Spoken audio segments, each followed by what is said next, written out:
Well met, friends, and welcome to an episode about the dead men of Dunharrow with the Lore Alliance. I am Pierre, aka Ngugi, at your service for knowledge about J.R.R. Tolkien's Legendarium. The Grey Host aided Aragorn during the War of the Ring to fulfill their ancient oath to Isildur that they broke in the Second Age. This is an account on their full history from the First Age until the end of the Lord of the Rings. Humanity awoke in the Far East late in the First Age. Learning of this, Morgoth, the original Dark Lord, the enemy of the godlike Valar and of the elves, came east to corrupt them. However, war with the elves in western Middle-earth soon forced him to depart. He had managed to make servants of some, yet brought fear of darkness and of death upon all mankind. Most humans cared for neither Morgoth or for the Valar, but some fled west in search of the Valar. One kindred, here called Barin, migrated past the White Mountains on either or both sides. The vanguard people of the Barin was the Haladin. The Haladin came as far west as the Blue Mountains and crossed into Beleriand, a region that sank under the sea once the First Age ended.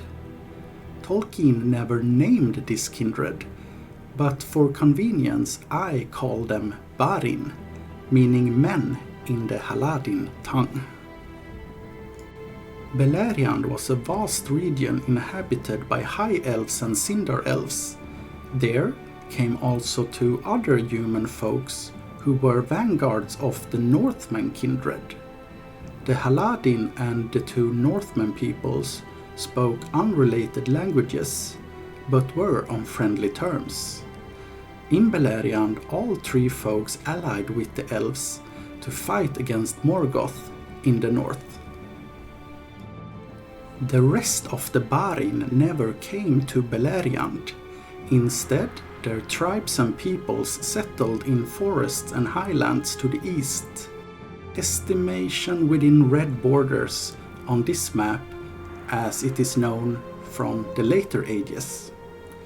Thus, the Barin peoples are natives from what became Gondor in the south to Duneland and up to the village of Bree in Eriador, and from the river Anduin in the east to the peninsula of Erunvorn in the west. The Haladin were mostly dark or brown of hair, with grey eyes, and some were swarthy. They were endurant, eager of mind, cunning-handed, swift in understanding, long in memory, and moved sooner to pity than to laughter. They were of lesser stature than the Northmen and less eager for lore. They used few words, and many delighted in wandering free in the greenwoods rather than living many together.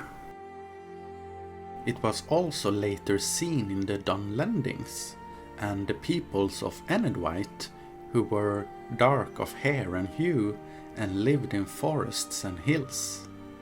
The Britlanders were not dissimilarly described as brown-haired, broad and rather short, cheerful and independent. As for the Dunlendings, their ancestors had come north-northwest from the White Mountains, the mountain range that later divided Gondor and Rohan, bringing us to our main topic. The Dunlendings were a remnant of the peoples that had dwelt in the vales of the White Mountains in ages past. The dead men of Dunharrow were of their kin. The men of Dunharrow are usually known as the Men of the Mountains, and it was they who became the accursed Oathbreakers. Dunharrow is the one location we know these Highlanders held. While they normally lived in the vales, in times of war, the mountain men could retreat to that stronghold. Dunharrow was a field on the side of a mountain, several hundred feet above the Harrowdale Valley below, with a man-made road climbing the cliff wall. From the field ran a road higher into the mountains, where was underground excavations. In the late Third Age, the Rohirrim also used Dunharrow as a refuge in times of war. At each turn of the cliff road there were great standing stones that had been carved in the likeness of men, huge and clumsy-limbed, squatting cross-legged, with their stumpy arms folded on fat bellies. These depicted vooses, also known as Dúnedain and Pukelmen, a primitive branch of humans who lived close to nature. They had been the friends of the Haladin, and seemingly were also associated with the men of the mountains. The First Age ended with the fall of Morgoth, while his right hand, Sauron, hid in the wild. In the 6th century of the Second Age, Sauron arose as the new Dark Lord. His ambition was to become a king over all kings and a god unto men. In his cunning, Sauron was at first well-seeming and just, and his rule was of benefit to all men in their needs of the body, for he made them rich, whoso would serve him. But those who would not were driven out into the waste places. His cruel influence reached the native men west of Mordor. While Barim peoples did not always take him as their god, we know that the men of the mountains did. The vooses suffered from Sauron's influence over their neighbors. We know this as it is told how most of them had remained in the White Mountains in spite of their persecution by later arrived men who had relapsed into the service of the dark. Elsewhere another power had arisen that would challenge the Dark Lord. This was Númenor, an island kingdom inhabited by the new people known as the Dúnedain. The Dúnedain of Númenor were the descendants of the two Northmen peoples in Beleriand and of the Haladin, who had been rewarded for their struggles against Morgoth with a new home and prolonged lives by the Valar, and with advanced lore and knowledge by the elves. That one of the three peoples who mingled into the Dúnedain was the Haladin made the Barin and the Númenorians distantly related. Indeed, the Dúnedain kings descended partly from Haladin chieftains. In the 7th century, the Númenorians began to visit Middle-earth, and as first they came as friendly teachers to the less advanced peoples on the hither shores. But the Númenorians' language was based on Northman speech, and therefore unrelated to that of Barin peoples. This may have been one of the reasons why the Númenorians failed to recognize the kinsmen when they arrived to regions where Barin peoples lived, like the White Mountains. In 1695 began the War of Sauron and the Elves, when Sauron invaded Eriador. When Númenor intervened in year 1700, Sauron lost the war and returned to Mordor. It is plausible, though nowhere recorded, that the men of Dunharrow fought for Sauron in this war, for his forces may for the most part been human at this stage. In the following centuries, most of the Dúnedain on Númenor, led by the kings, became greedy and cruel, while only a minority remained as elf friends. In 2350, the elf friends founded the haven of Pelargir above the mouths of Anduin. Since the kings opposed them more and more, many of the elf friends migrated to the northwest of Middle-earth. Sauron, weary of the military strength of Númenor, had left western Middle-earth alone for a time, and he may have left the White Mountains peoples to their own devices already. This distance, and the Númenorian influence, is likely what led to that they, at some undefined time, did quit worshipping Sauron. But they did not forget him. In the 33rd century, Númenor declared war on Sauron, but in face of the Númenorian might, Sauron surrendered and was taken as a captive. This was a devious plan, however, for Sauron manipulated the king of Númenor and became a high counselor.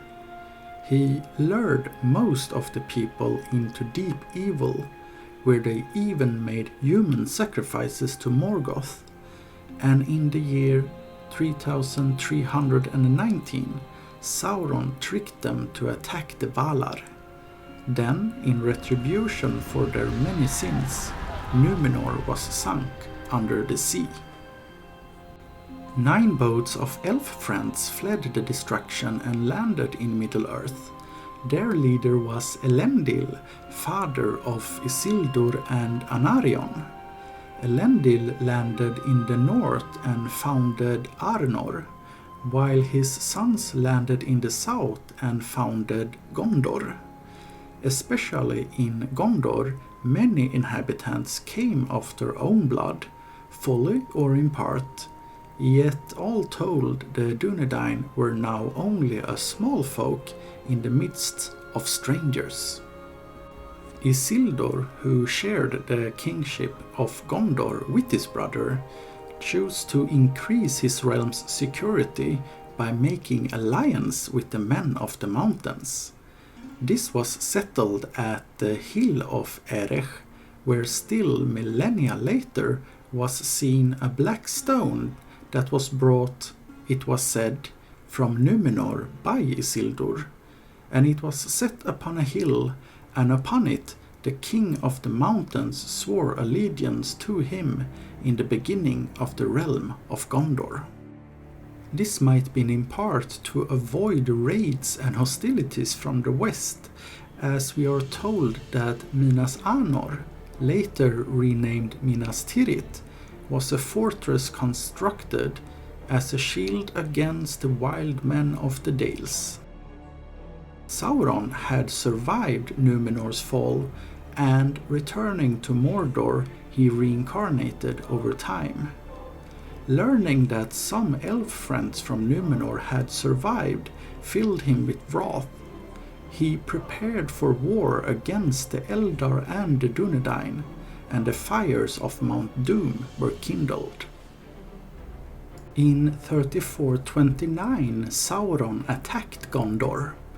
Isildur took a ship north to Elendil to ask for support, while his brother Anarion took command of the defense. For the brothers knew that their kingdom would fall unless they got help. Now, if not earlier, Isildur ought to have called for aid from nearby allies as well. But when Sauron returned and grew in might again, Isildur summoned the men of the mountains to fulfill their oath, and they would not, for they had worshipped Sauron in the dark years. Then Isildur said to their king, "Thou shalt be the last king, and if the west prove mightier than thy black master, this curse I lay upon thee and thy folk, to rest never until your oath is fulfilled, for this war will last through years uncounted, and you shall be summoned once again ere the end." And they fled before the wrath of the Isildur, and did not dare to go forth to war on Sauron's part. And they hid themselves in secret places in the mountains, and had no dealings with other men, but slowly dwindled in the barren hills. And the terror of the sleepless dead lies upon the hill of Erech, and all places where that people lingered. Indeed, the West proved mightier than the Black Master, and in 3441 Sauron was defeated and slain, ensuring that the Oathbreakers remained in their hills. Sauron's death ended the Second Age, and the Third Age began. Nothing is known about the Oathbreakers, who hid in the mountains, until the land north of the mountains got new owners. In year 2510 of the Third Age, the northern region of Gondor was gifted to a people of Northmen. The land was renamed Rohan, and the folk became known as the Rohirrim. In the 26th century, Rohan's second king, Brego, and his son Baldur had explored their new realm and climbed high beyond Dunharrow. Brego and his son Baldur climbed the high stair of the hold, and so came before the door. On the threshold sat an old man, aged beyond guess of years. Tall and kingly he had been, but now he was withered as an old stone. Indeed, for stone they took him, for he moved not, and he said no word, until they sought to pass him by and enter. And then a voice came out of him, as it were out of the ground, and to their amaze it spoke in the western tongue, "The way is shut." Then they halted and looked at him and saw that he lived still, but he did not look at them. "The way is shut," his voice said again. "It was made by those who are dead, and the dead keep it until the time comes. The way is shut."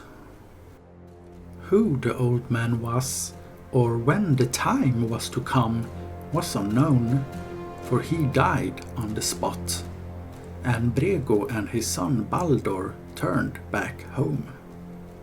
But in 2570, Baldur alone entered the paths of the dead and did never return, and the Rohirrim told that no one living may pass that way.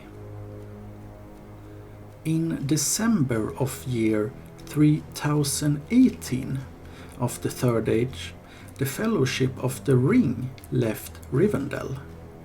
Among them was Aragorn II, a descendant of Isildur, who made claim on Gondor. On March 6 in year 3019, Aragorn used a palantir that was acquired from the then defeated Isengard. In the Seeing Stone, he saw that a black fleet from Umbar was coming north and would overwhelm southern Gondor and Minas Tirith. The muster of Rohan would take too long time to deliver Minas Tirith from the hosts from Mordor for them to also be able to withstand this seaborne danger. The sons of Elrond, Eladan and Elrohir, and 31 Dúnedain reindeers known as the Grey Company, joined Aragorn that same day. Elrond sent a message with his sons to remember the Oathbreakers. Also, there was a prophecy that foretold that the dead would come to Erech if Isildur's heir called upon them in need. Aragorn set out for the paths of the dead with Gimli, Legolas, Elrond's sons, and the Grey Company. They came to Dunharrow on March 7th, spending a night with Éowyn and the refugees from Edoras. At the top of Dunharrow there marched a double line of unshaped standing stones that dwindled into the dusk and vanished in the trees and heights.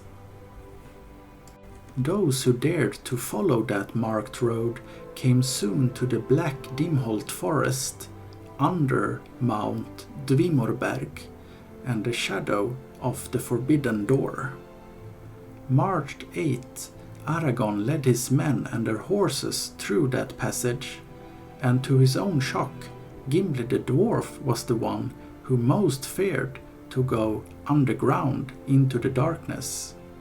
Yet he went. But it seemed to him that he dragged his feet like lead over the threshold, and at once a blindness came upon him, even upon Gimli Gloin's son, who had walked unafraid in many deep places of the world. Gimli could see nothing but the dim flame of torches, but if the company halted, there seemed an endless whisper of voices all about him, a murmur of words in no tongue that he had ever heard before. In difference to in the film, there was no visible buildings in the tunnel for the company to see.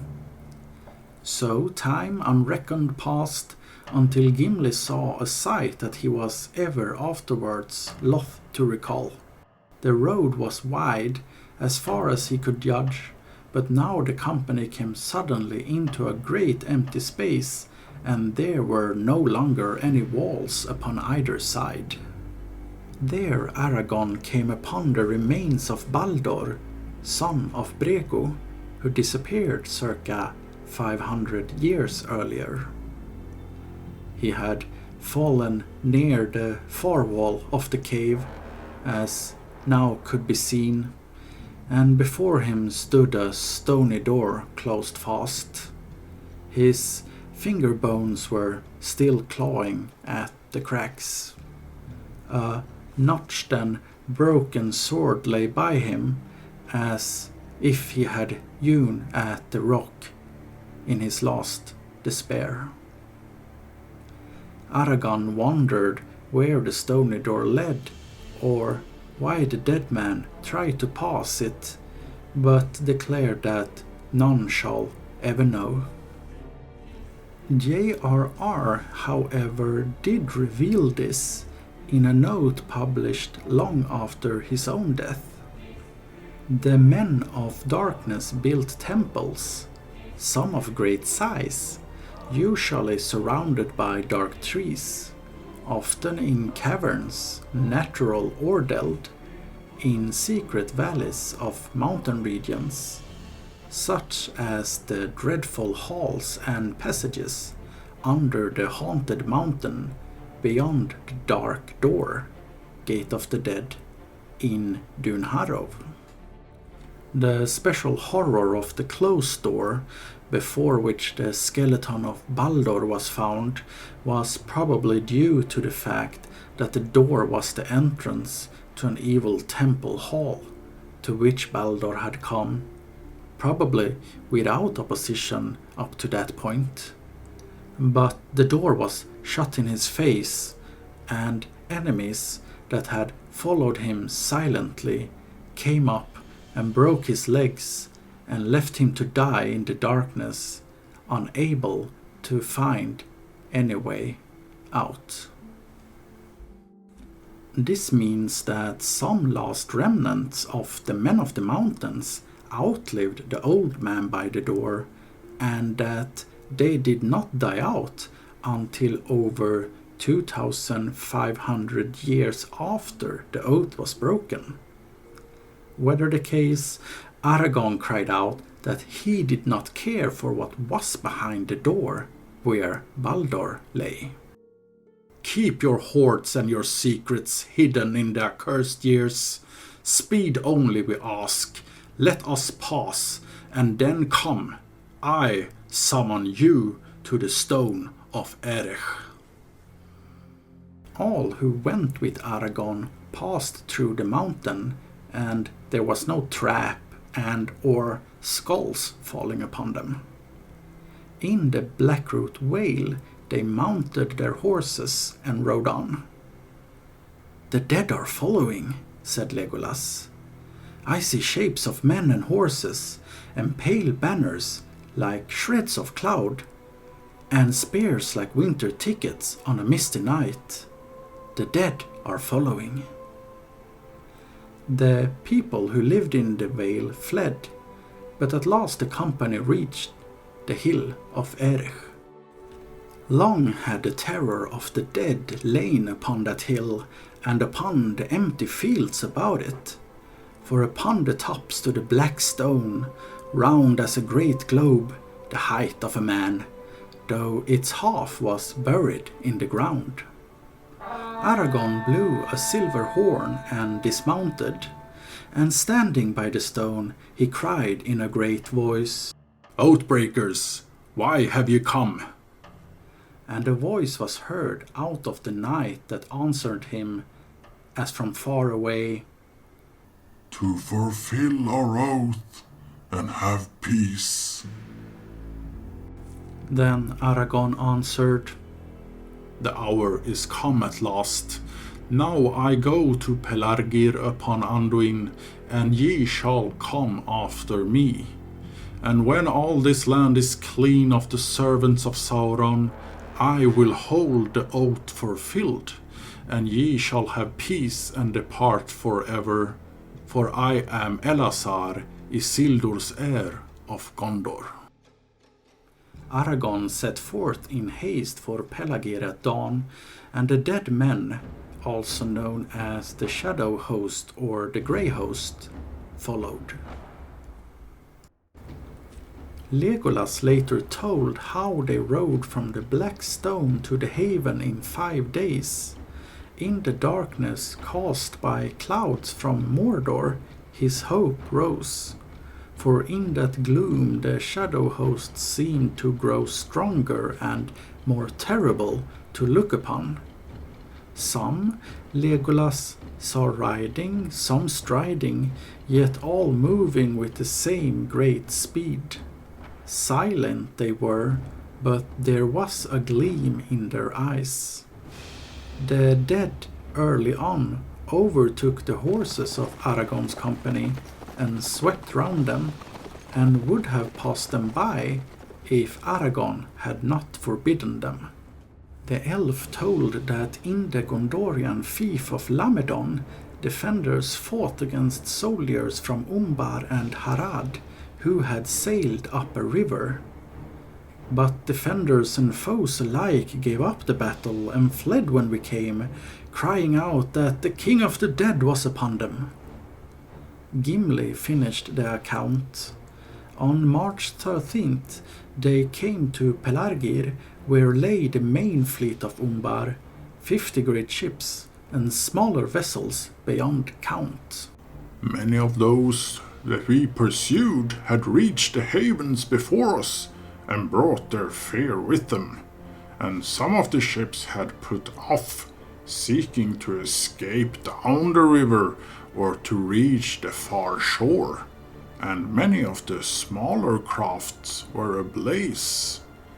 But the Haradrim, being now driven to the brink, turned at bay, and they were fierce in despair, and they laughed when they looked on us, for they were a great army still. Then Aragorn halted and cried with a great voice, "Now come, by the Black Stone, I call you." The Shadow Host came up like a grey tide, sweeping all away before it. Faint cries were heard, and dim horns blowing, and a murmur as of countless far voices. It was like the echo of some forgotten battle in the dark years long ago. Pale swords were drawn, but Gimli knew not whether the blades would still bite, for the dead needed no longer any weapon but fear.